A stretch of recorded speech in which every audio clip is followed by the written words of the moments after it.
السلام علیکم. قدرمنو کتونکو د انټرنیټ یا د سمارټ فون نه تقریبا 1000 کاله وړاندې موږ ګورو نو په اسلامي نړۍ کې یو پالیمات یعنی یو موجد یو ریاضیدان چې دی نو هغه د الګوریدم یا د حساب کتاب د نظام بنیاد کېښود کم چې وروسته د نن جدید انټرنیټ د جدید مصنوعي ذهانت بنیاد وګرځولی شو. نو کله هم چې تاسو نت استعمالوي انټرنیټ استعمالوي سمارټ فون استعمالوي یا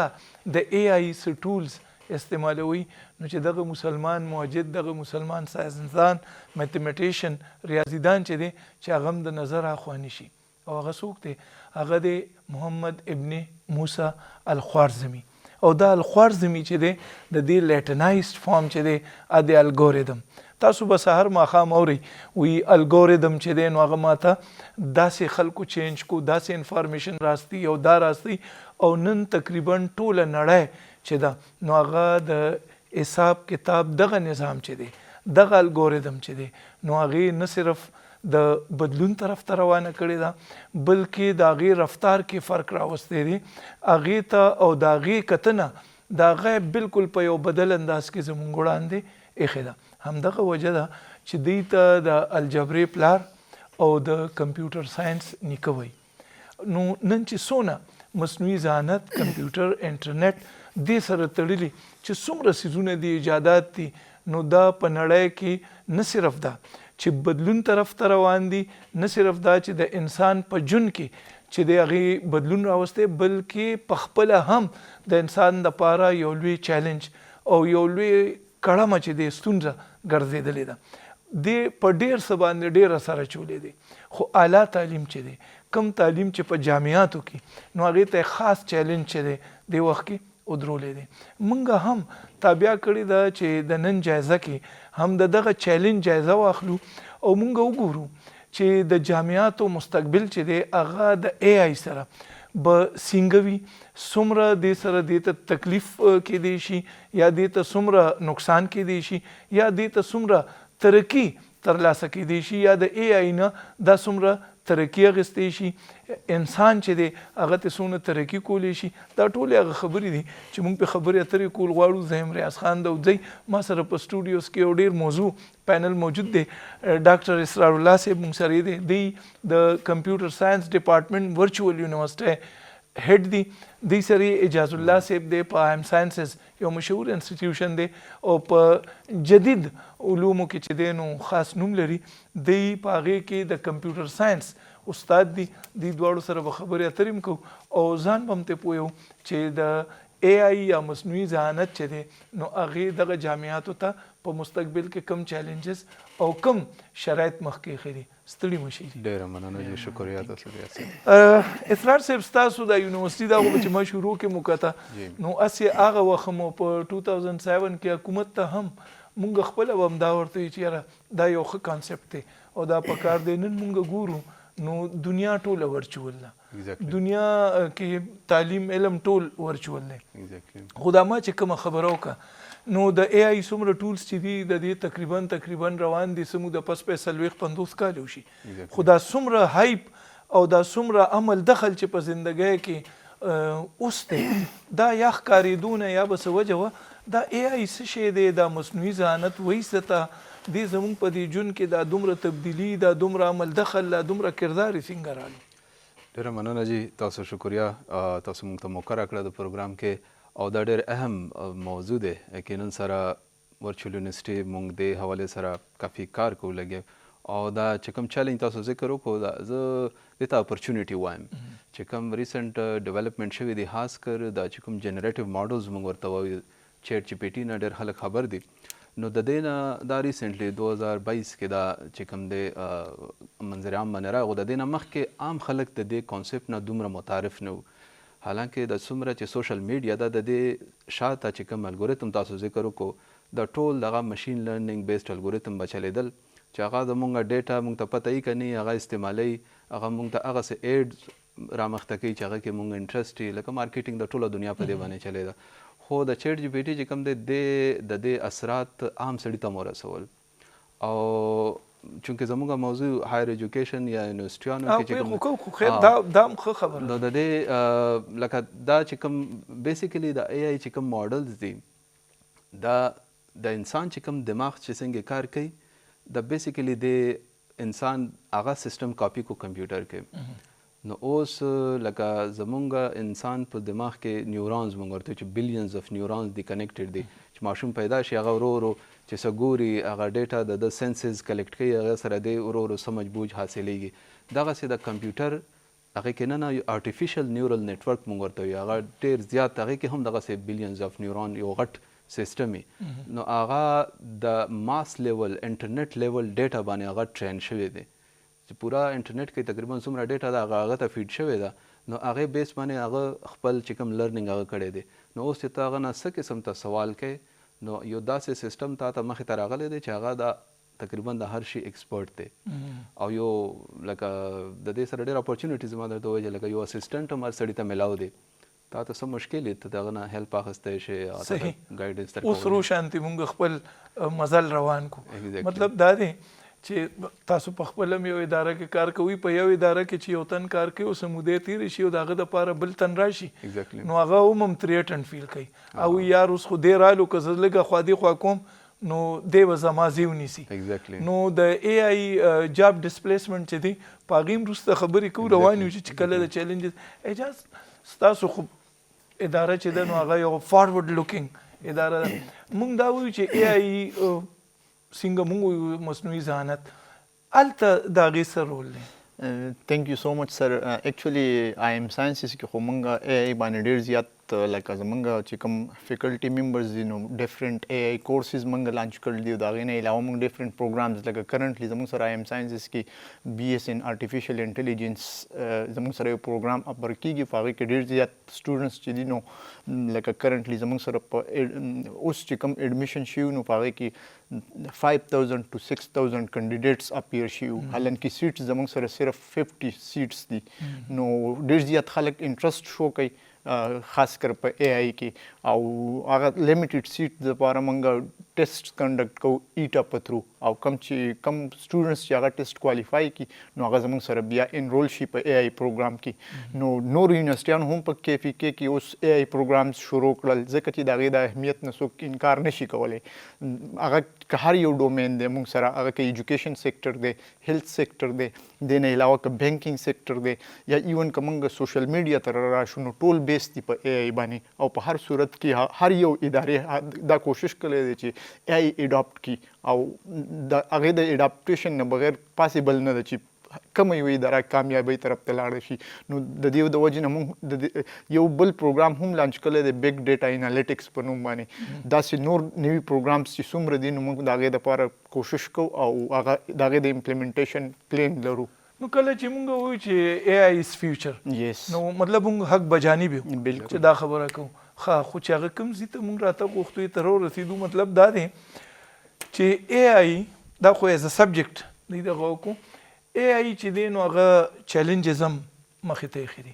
او په دغه ټولو کې د ټولو نه غټ چیلنج چې دی نو هغه اعلی تعلیم ته چې یو وار یې لږ په دې پوه شي چې اس داسې لیکلی شي ام داسې لیکلی شي او دی دا چیټ باټ ته ورکولی شي نو دته بیا د استاد ضرورت یا کم شي او انډیویژول لرنینګ چې دی نو هغه دته اویلیبل شي زموږ چې کوم موضوع ده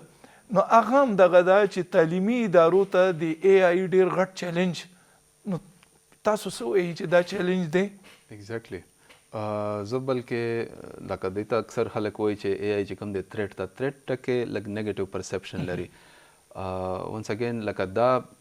فورس ملټیپلایر دی چې کوم ټیچرز دي که هغه لکه ځان اپډیټ نه کړي او د ټیکنالوژي کې چې کوم چینجز راځي د سره وخت سره د ځان اپګریډ نه کړي خپل لرنینګ د ټولز باندې لکه سټوډنټان یوز کوي نو زموږ د ټیچرز دپاره دا لکه یو غټ په دې لحاظ سره دی چې میجارټي شاید ټیچرز عمره په د ټیکنالوژي کې دومره مخته نه لاړ چې څومره سټوډنټان لاړي نو که دا وروستو پاتې شو نو اټ مینس چې هغه ټیچرز ته به زیاته مسله او بلکې د ایز ا فورس ملټیپلایر په طور باندې استعمالولی شي د خپله هم دغه الګوریتمز نه هیلپ اخیستل شي خپل کانټینټ بهتر طریقې سره ډیلیور کولی شي چې کم مخکې سړي ته مشکلات هغه کافي حد رسې سهولت هم پیدا کوي. او دې کې اکثر دا خبره کیږي چې ټیچرز چې دي مطلب ټیچر سره ریلیټډ ډیر مسایل لکه د وخت پابندي د بیا د کلاس راتګ بیا که څه سیمینار کې دلوي هغه کې ناسته خو د اے آی داسې ماډلز دي چې هغه تا ته 24 hours اویلیبل وي او څه درته ویم نه د وخت پابندي نه غواړي نو دا رښتیا خبره ده. د اجازه نه دي تاسو کول غواړم چې اجازه په یونیورسيټو کې خاص کر کې چې کوم د ایم ایس لیول خلک دي د ایم فل نو د هغوی په ازیرو کې وی فرق راغلی دی. هغوی د چیټ جی پی ټي نه یا د نور ماډلز نه یا د نیټ نه هغوی هغه هیلپ لي او اکثر وی چې بس و ټیچر هم دا ښي او ماته هم دا. ایکچولی اصل مین مقصد کرنټلی چې سټوډنټس دغه کوي نو لکه چیټ جی پی ټي یوز کوي یا اے آی ټول یوز کوي نو دغه مین پرپز د پروډکټیویټي چې خپل پروډکټیویټي انکریز کی یا په شارټ ټایم کې ډیر غټ کار وکړي. دغه بیسیک ګول دغه وی چې یو اساینمنت چې دی نو هغه په لیمیټډ ټایم کې وکړي. دا اوس ډیپند کوي په لکه چې آیا ته صرف چیټ جی پی ټي باندې یا دغه ماډل باندې کمپلیټ یو اساینمنت ډیولپ کیو په هغه کې ستا خپل تھینکینګ پروسس نه انوالو نو دا یو ډیر یو غلط امپریشن غورځي چې ما ته کمپلیټ پروجیکټ کمپلیټ کا کریټیویټي کم شي خپل کریټیویټي یا تھینکینګ نه انوالو نو دا زما په خیال یو ټیک خبره نه ده. ادروایز که تھینکینګ یا سوچ ستاوي او د هغې په مدد سره ته د چیټ جی پی ټي نه هیلپ اخلي نو دا څه بده خبره نه ده. زه به جست یو سمپل اگزامپل درکم لکه ایم ایس پی ایچ ډي سټوډنټان دي نو هغو ډفرنټ یونیورسټیز کې د ایډمیشن دپاره یا سکالرشپس دپاره بهر تلو کوشش کوي. نو اوس یو سټوډنټ دی چې هغه چې زما په ایریا کې کم پروفیسرز دي ما ته د هغې لیسټ راکړه نو چې ته اوس ډفرنټ یونیورسټو کې په ډفرنټ کنټریز کې خپل یو پروفیسر د خپل ایریا سره سرچ کې دا یو ډېر کمپلیکس کار دی او دا ډیر زیات ټایم اخلي. که پرس کته د چیټ جی پی ټي نه دا کوېسچن وکړي چې ماته په دې ایریا کې په مشین لرنینګ کې یا په اے آی کې چې کوم پروفیسرز کار کوي د هغو یو لیست ماته پکار دی. دغه ماډل به اټومیټیکلی دغه لیست ته ټول یونیورسټیانې به سرچ کړي بیا به دا اټومیټیکلی آیډنټیفای کړي چې کوم پروفیسران په مشین لرنینګ کې ایریا کې کار کوي او بیا د هغو سره اټومیټیکلی پی ایچ ډي پوزیشن شته که نشته. نو دا یو ډېر ښه لکه یو بیسټ اپروچ دی. ډېر په اسانه باندې هغه ته هغه پروفیسر میلاویدی شي او هغه ایم ایس پی ایچ ډي سټوډنټان بیا د بهر ملک ته په اسانه تللی شي سکالرشپ هغو ته میلاویدی شي. دا جسټ ما یو یوز کیس ورکو. د دې نه علاوه که تاسو وګورئ نو ایون دا زه جنرلی ډسکس کوم زمونږ چې کوم لکه د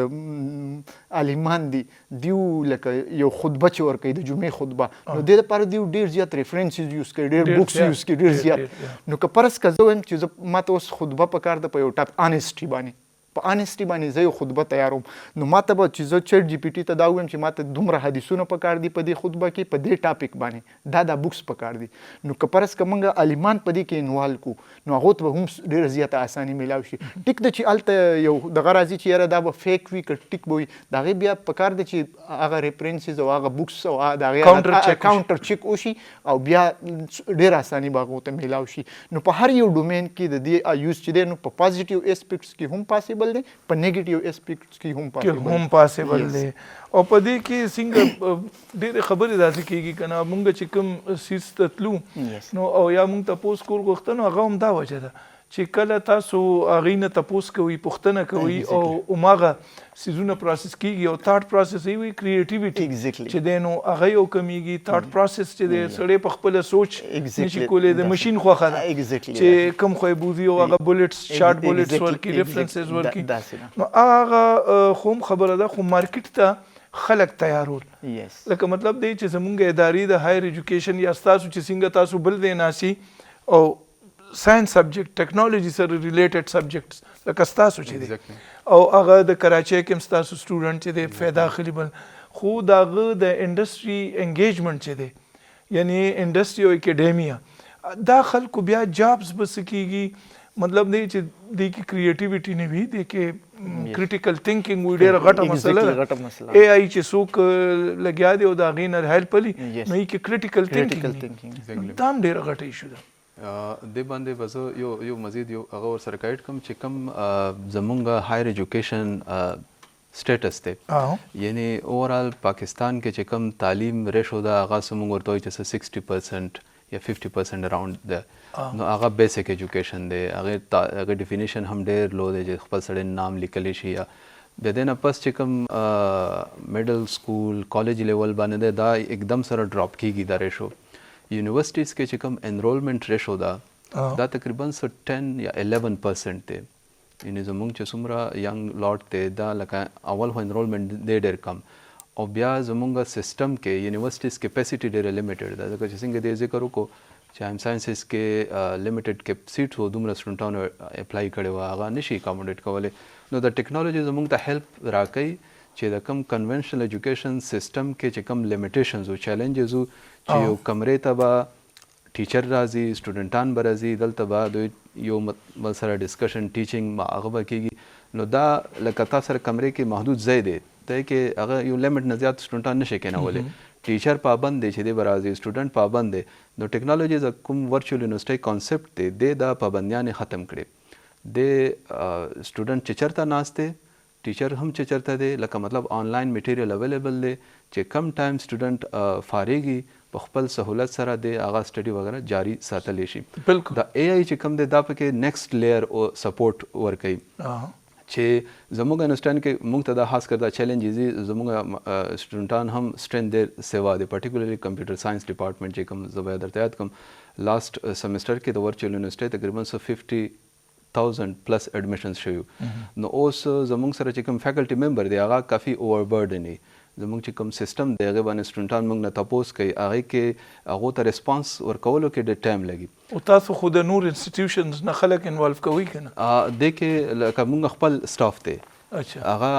د نور انسټیټیوشن چې کوم ایکسپرټ دی هغه صرف لیکچرز ریکارډینګ لپاره ریکارډینګ انګیج کیږي، هغه د خپل سبجیکټ والا ایکسپرټ دی. باقي چې کوم خدا انټریکټیو چې تاسو کوم هغه چې کوم سپورټ دی کنټینیوس سیمسټر دوران کې، نو هغه دومره ماس لیول باندې مینیج کول مشکل شي. نو اوس ورچوال یونیورسټۍ کې هم زموږ د مختلف پروجیکټس ایفرټس روان دي چې دا شی مونږ څه طریقې سره اے آی انوالو کو او دا سټوډنټانو ته پرسنلایز چې کوم تاسو ذکر وکړو سپورټ او انسټنټ سپورټ پرسنلایز لرنینګ مطلب هغې تپوس کوي او هغې ته د هغې جواب ملوي. ایگزیکټلی خو کنټیکسټ هماغې چې کوم ورچوال یونیورسټي غواړي چې انګیج زموږ چې کوم کورس سره ریلیونټ دی. دې سره دا تاسو ښه خبره وکړه چې څومره زیات خلک انوالو وي. که د آیم ساینسز یا ستاسو کریډینشلز سرټیفیکټ یا ډیګري چاته ملاویږي او هغه په سواد کې یو ځای بل ځای په خپل کور کې سټډي کوي او هغې څه طریقې کار وي لکه آنلاین سرټیفیکیشن کورسز خو ډېر زیات دي. خو اجازه صاحب څنګه چې تاسو وایئ چې یاره 50,000 تنان راله یا 15,000 راله او موږ پکې 50 انټرټین کولی شو، نو مطلب دی تاسو ته خو هم د اے آی اډاپټیشن ډېر ضرورت دی. بالکل داسې ده. اصل کې لکه کرنټلی ایچ ای سی د طرفه داسې څه ریسټریکشن دي چې په هر یو پروګرام کې تاسو څومره سټوډنټس انرول کولی شئ، نو د هغې په بیس باندې بیا مونږ هغوی چې کوم لکه لیمټ مونږ ته راکړی دی چې 50 سټوډنټس پر پروګرام تاسو انرول کولی شئ، نو مونږ کرنټلی 50 سټوډنټس الاو کوو پر پروګرام. خو وذ پیسیج اف ټایم به ډیفینیټلی دا انکریز کیږي او د خلکو چې یا د سټوډنټس چې څومره انټرست دی د هغې مطابق به موږ هغه اکاموډیټ کولو کوشش کوو. بیا هم لکه 100-150 سیټس زموږ سره پر پروګرام پاسیبلیټي شته. او که نه ځکه چې که د دې الایمنټ د نیشنل پالیسي سره ونشي، نیشنل اے آی پالیسي چې ده 2025 نو په هغې کې دا دي چې 1 ملیون تنانو ته به دوی ټریننګ ورکوي او هغه هم نان آی ټي پروفیشنلز ته په آی ټي کې، نو بیا به دا څنګه کېږي دا 1 ملیون به کوم؟ یس دې سره به زه ایډ کړم لکه موږ سره صرف ډیګري پروګرامز نه دي، دې نه علاوه ډیفرنٹ کولیبریشن زموږ لکه د آی ټي بورډ سره ډیفرنٹ کولیبریشنز باندې پروجیکټس روان دي. نیشنل آی ټي بورډ سره نو دا لوکل پروینشل چې کوم آی ټي بورډ دی پېښور، نو هغوی څه پروجیکټ شروع کړل دي. کرنټلی موږ په ویب کې سټوډنټس ته ټریننګ ورکوو. د هغې نه علاوه د بنو قابل سره زموږ پارټنرشپ باندې بنو قابل والا چې الخدمت والا هم څه پروګرام شروع کړي، نو په اے آی کې سایبر سیکیورټي کې هم موږ د هغو سره سټوډنټس انرول دي او ډیفرنٹ سرټیفیکیشنز په هغې کې سټوډنټس انګیج دي. ځکه چې د ډیګرۍ نه علاوه نن سبا ضروري خبره دا ده چې سټوډنټس سرټیفیکیشنز هم وکړي، په هغې کې انټرنیشنل سرټیفیکیشنز هم انوالو دي، لوکل سرټیفیکیشنز هم انوالو دي. دغه د 6 months پروګرامز وي یا 4 months پروګرام وي، شارټ ټرم وي خو سکل بیسډ وي. او څنګه چې تاسو ته پته ده چې لکه هغه تیوري اپروچ نن سبا ختمېدو طرف ته روان دی او خلک انټرست دي چې سکلز یې زده کړي او د مارکیټ ډیمانډ هم دی سکل یو فل فلیج کوېسچن تاسو ته مخکې کږدم بل دا دی چې ما اسرار صاحب دا اے آی کریکولم چې دی لکه ستاسو مکسر د ګورم نو دوی خو اوس چینج کو یا اسلامیه کالج یونیورسټي کې هم اے آی په انجینیرینګ یونیورسټي کې هم د اے آی کریکولم چې دی نو هغه په څنګه عام یونیورسټو کې ای وی چې په هر کلاس کې ناٹ اے آی ایز ا سیپریټ سبجیکټ ای وی چې بس دا په کار د چې شروع نه په سکولونو کې دا په کریکولم کې شامل شي دغه نېشنل پالیسی هم دغه انکریج کوي او ګورنمنٹ لیول باندې هم چې لکه دا د اوس د وخت ضرورت دی یعنی د تعلیم یافته خلک ډیفینیشن بدلیږي مخکې چې کوم ما درته ویل لټرسي ریټ دومره چې یو لاین لیکلی شو چې خپل نوم پیژندې شو اوس فیوچر کې به د ډیفینیشن چې څوک اے آی ټولز استعمالولی شي دا لټریټ دی دا پړه لیکه دی دا څوک نشي استعمالولی نو هغه ته به مشکلات ډېري مختلف سیزونو کې دا مخې ته به راځي د دې نه موږ خلاصېدل نشته خو دا اوس پازیټیو استعمال باندې فوکس کول دی او یقینا سره دا سکول لیول باندې د دې کریکولم حصے جوړول چې ارلی سټیج نه ماشومان نه صرف د دې مختلف هغه نه خبري ورسره ایجوکیټ کول د دې چې کوم ایتیکل کنسیډریشنز دي هغه اسپیکټ هم امپورټنټ دي خاص کر زموږ چې کوم د موبایل استعمال شو لکه سکول لیول باندې چې کوم ډاکټرز وایي ینګ جنریشن کې پرټیکولرلی چې کوم کډز دي دا ډېر لکه د دې منفي اثرات هم ماشومانو باندې نو هغې حوالې سره پیرنټس او ټیچرز دواړو ایجوکیشن هغو کوچنګ هغو ته اویرنس مختلف پروګرامز پکار دي هغه خو پروګرام کې د مرکزي حکومت چې دی نو وی چې زر پی ډي سکالرز چې دي د 2030 پورې درشم پورې دا غي دا خیال دی چې بهر واسطي فل فنډډ پروګرام دی نو هغه خو کېږي یا ساورن کلاود هغه وي چې مونږ کنه دا کې ټریننګ دا ډېر سیزونه دي یا په اسلام آباد کې چې دی نو اے آی هب چې دی هغه باقاعده اسټابلیش کړی دی خو هغه چې دی د بره لیول خبرې دي دا مونږ چې کوم خبره لکه یو مستری سره زما خبره کېده ما غي ته وی چې دا هایبرډ ګاډي دا دغه چې دی یو کلاسیک ګاډي کې کولګي نو دا ممکنه ده نو هغه وی چې دی کې خو 80% کار چې دی زه به سوایپ کم انجن هلته به کېدم خو دې کې دا باقي کار د کمپیوټر دی ایکچولی دیٹ واز ناٹ آف دی کمپیوټر اے آی جاب هغه ارس آنلاین اویلیبل هغه ګاډي ته اړول کنه نو مطلب دی چې یو خدا چې دا انډسټري اکیډمیا انګیجمنٹ د دې کولابوریشن د نور کارپوریشن سره تر اوسه پورې په تعلیمي ادارو کې هم ساينسز انجینیرینګ ټولو کې نو هغه وی چې مارکیټ ته کتنه چې دا ډیره کمه ده یونیورسيټي چې دی هغه په آیسولیشن کې خو لګي کانسپټس بارني د مغرب یا خو لوکل انډستری چې ده نو دا غي اوس لوکل انډستری کې کومه اے آی لګي ایکچولی ډېر ښکلی کوېسچن تاسو وکړو د دې زه په فرانس کې یونیورسټي اف رینس کې وم هغه ځای نه ما سبق ویلی دی نو زه یو دا سمارټ سیټیز یا سمارټ کارز نو یو ګاډي ته زه وختم هغې کې دا ډرایور نو دا پریکټیکلي هغه یونیورسټي ټیسټ کیسز باندې یونیورسټي کې یس په ایګزیکټلی نو هغه یونیورسټي اف رینس کې خپله دا لوکل د هغو ټیسټینګ پرپزز دپاره دغه ګاډي چلېدل وې لکه ډرایورلیس کارز نو دا ډېر ټایم وشو تقریبا 5 years مخکې خبره ده نو هغوی ټیسټینګ پرپزز دپاره هغو د کمپلیټ انډسټري انګیج کړي وه اټانومس کارز په یونیورسټي کې دننه ټیسټینګ پرپزز دپاره هغو انګیج کړي او د هغو چې کومه کمپني وه هغه انګیج وه نو انډسټري لینکیجز ډېر زیات ضروري دي او زمونږ یونیورسټي خو ماشاءالله ډېر زیات فوکس دی په دې باندې او زمونږ ډفرنټ سافټویر کمپنیز هغه په پېښور کې په اسلام آباد کې ډېر زیات زمونږ د هغو سره الریډي کنټریکټس شوي دي زمونږ سټوډنټس ویزټس کوي مختلف کمپنیز ته هغه کمپنیز فاونډرز موږ راغواړو لیکچرز دپاره دا زموږ د آی ایم ساینسز کلچر ډېر زیات مختلف دی لکه موږ خامخا ټیچرز او چې کوم ډاکټرز دي نو هغو خامخا ډفرنټ ګیسټ لیکچرز لیکچررز راغواړي د هغه زیاتتر د هغه پروفیشنلز وي د هغوی تعلق د انډسټري سره وي نو په دې باندې زموږ ډېر زیات فوکس دی او موږ ډېر زیات کار کوو د دې نه علاوه سټارټ اپ کلچر موږ مختلف سټارټ اپس اسټیبلیش کړو چې په هغې کې ښه کمپنیانې مخې ته رالي او دا د سټوډنټس لیول باندې کرنټلی زما سټوډنټس دي په 7 سیمسټر کې دا زه تاسو ته یو اګزامپل در کوم او د هغو خپله کمپني ده سافټویر کمپنی هغه خپل اسټابلیش کړی نو دا د فرست سیمستر نه د سټوډنټس ګرومینګ داسې وشي چې هغه 7 سیمستر ته رارسي نو هغه خپل یو سٹارټ اپ لانچ کړي یا داسې نور مختلف زیاتر جابس خو هغه ته الریډي ډیر سټوډنټ 7-8 سیمستر کې هغه ته جاب ملاوي صحیح په دې خبره کې مطلب د سمونږ ته آر نه دی محسوسول چې مونږ لک شانتي پالاکه کې روسته نه افغانستان ته کرنه کوم سره ګوانډي چې دی هغه خپل اي اي ماډل ډیفینیټلی لانچ دا خبره او ډیر مخکې روان دي ما دا خبره کوله وی اي اي چې دا نو از ګوینګ ټو ریپلیس سم اکیډمیک رولز مطلب تاسو اوس خبرو که چیرې مونږ اي اي انوالو کوو که تاسو اي اي کې داسې ماډل کریټ کوئ یا داسې یو فیسیلیټي چې هغه په یو خاص ټاپک باندې دی یو خاص شکل دی یو خاص پروفیسر په شکل راځي او خپل لیکچر ډیلیور کوي او زی دا پاسبل د لیکچرر به فارغ شي نو وی چې ډېر رولز به چینج کوي او په دې وجه کې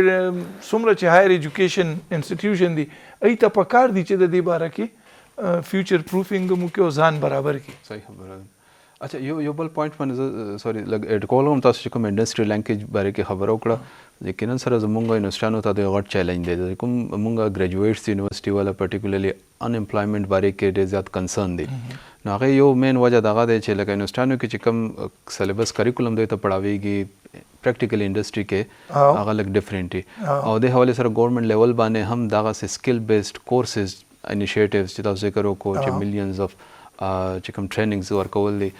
ورچوال یونیورسيټي ته دا تھرد ټایم دی ډیجی سکل په نام باندې تاسو پروګرام توسط سره زموږ چې کوم کتون کې دي ما د ښکاري زموږ پښتونخوا کې لږ اویرنس شاید د حواله سره لږ کم دی خو ډیجی سکل یو ډېر غټ پروګرام دی د ورچوال یونیورسيټي هغه پروګرام رن کوي او د لکه دا تھرد سایکل روان دی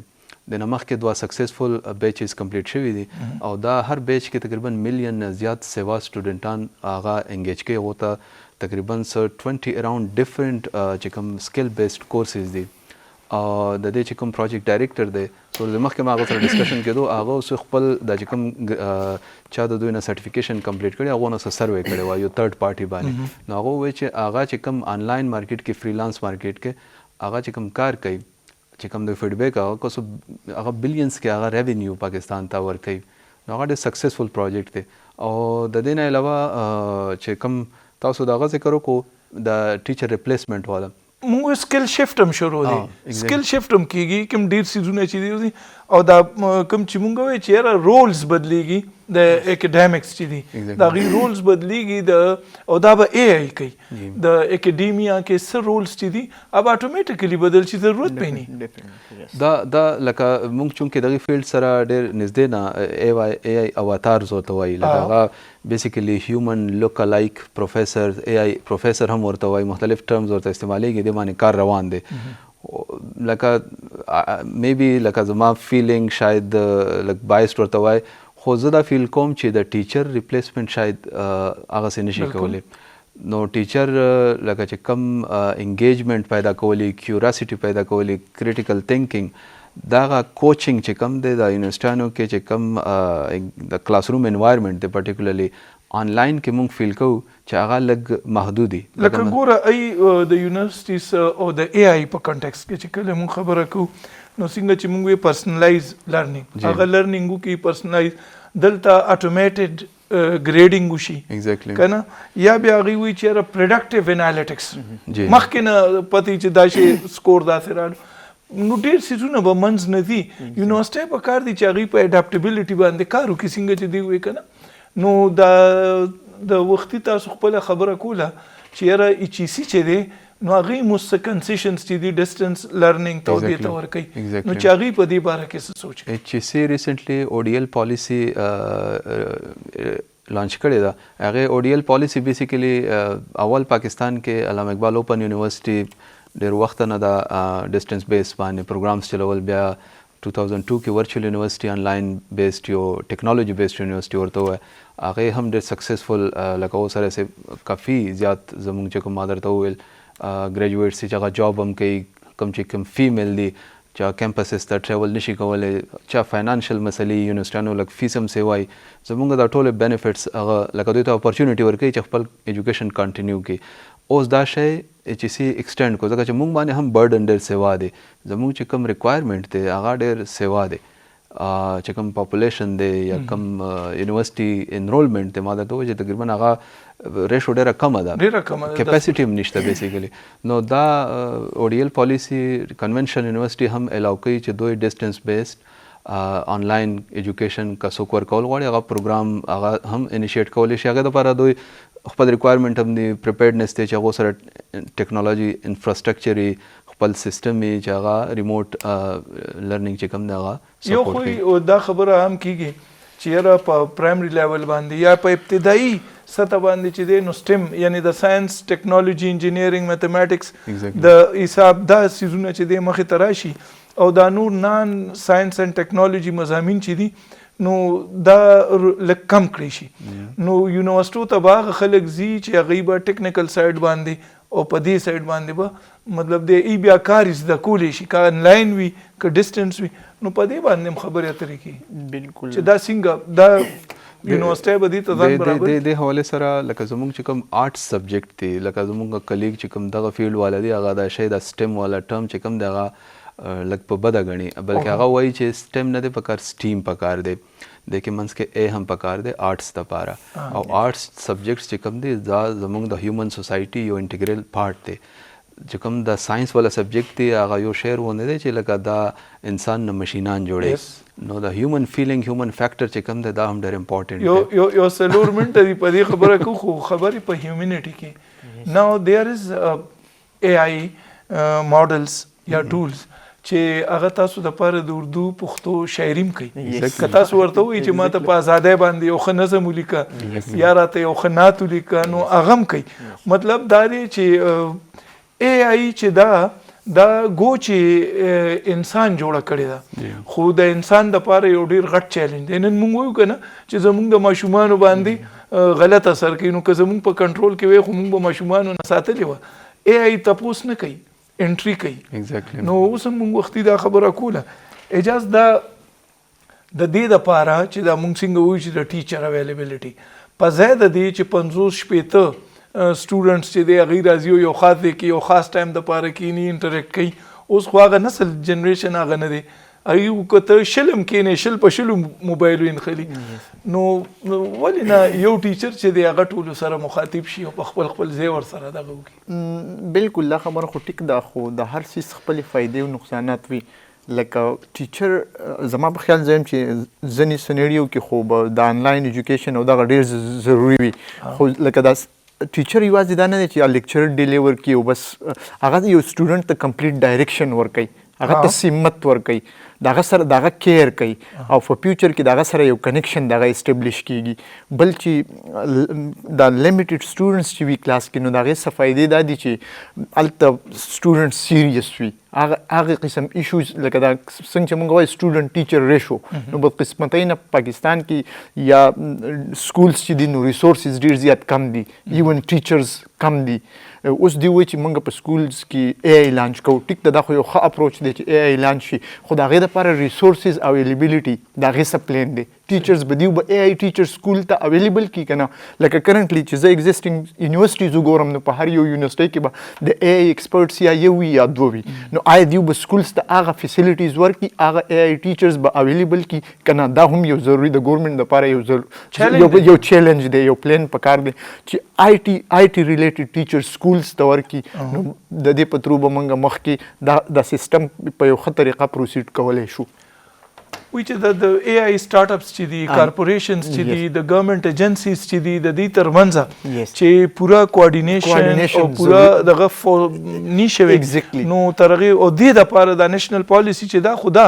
خو په صوبو باندې او یونیورسټو لیول باندې دې له کار ډېر ضروري دی. ریسنټلی منسټري اف IT طرف نه ګورنمنټ طرف نه دا انیشیټیو د HEC په ترو باندې د باندې موږ اوس هم دا کار روان دی. HEC لاست ایئر هم یو ټیسټ ارګنایز کړو. اسرار صاحب دا داسې موضوع دی چې په دې باندې ډېرې خبرې د رول بدلېدو چې ما وویلې، نو ګرانو کتونکو اکثر اوس دا خبره هم کېږي چې لیډس چې دي څنګه چې ډاکټر ناست دي یا تاسو به کتلي هسپتالونو کې د لاس ته لګېدلي او هغه ټوله هسټري په مانیټر را رواني، نو دغسې فزیشنز چې دي ای وایي د هغې رول به هم ختم شي یا به کم شي. بس تاسو به لیډ اچوئ هغې کې به پته لګي چې څه بیماري دی ده او کومه دوی اخیستل درته فوري پکار دی او راتلونکي وخت کې درته کومې بیماری کیدی شي خو د نرس رول به نه ځي که څوک زخمی شي یا څه شي د هغې پټای کول صفایي کول بیا هغه سره خبرې اترې کول د هغه ای کیو هغه جذباتي خبرې نو دا ټولې دي رولز به هم بدلیږي خو مونږ زمونږ تیاری څنګه دی ما ته اوس هم یاد دي چې په 2007-8 کې د ان پی حکومت دلته او دا خبرې کېدې چې مونږ ته حق پکار دي مونږ ته پکار دي چې د حجرو کې مونږ د انټرنیټ تنظیم وکړو او داسې رو دا نسل چې دی نو دا مونږ د آی ټي ته او آی ټي ریلیټډ چې څومره تعلیم دی یو نصاب دی چې هغه عام شي نو دا دینه خو خلاصې شته نه څومره چې دې کې ترقي کېږي مونږ به ستاسو وړاندې راځو او دغسې پوهان به راولو تاسو سره به دا خبره کوو زه ریاض دوزی د خپلو مېلمنو د اسرار الله صاحب او د اعجاز الله صاحب او د تاسو نه د ډېرې مننې سره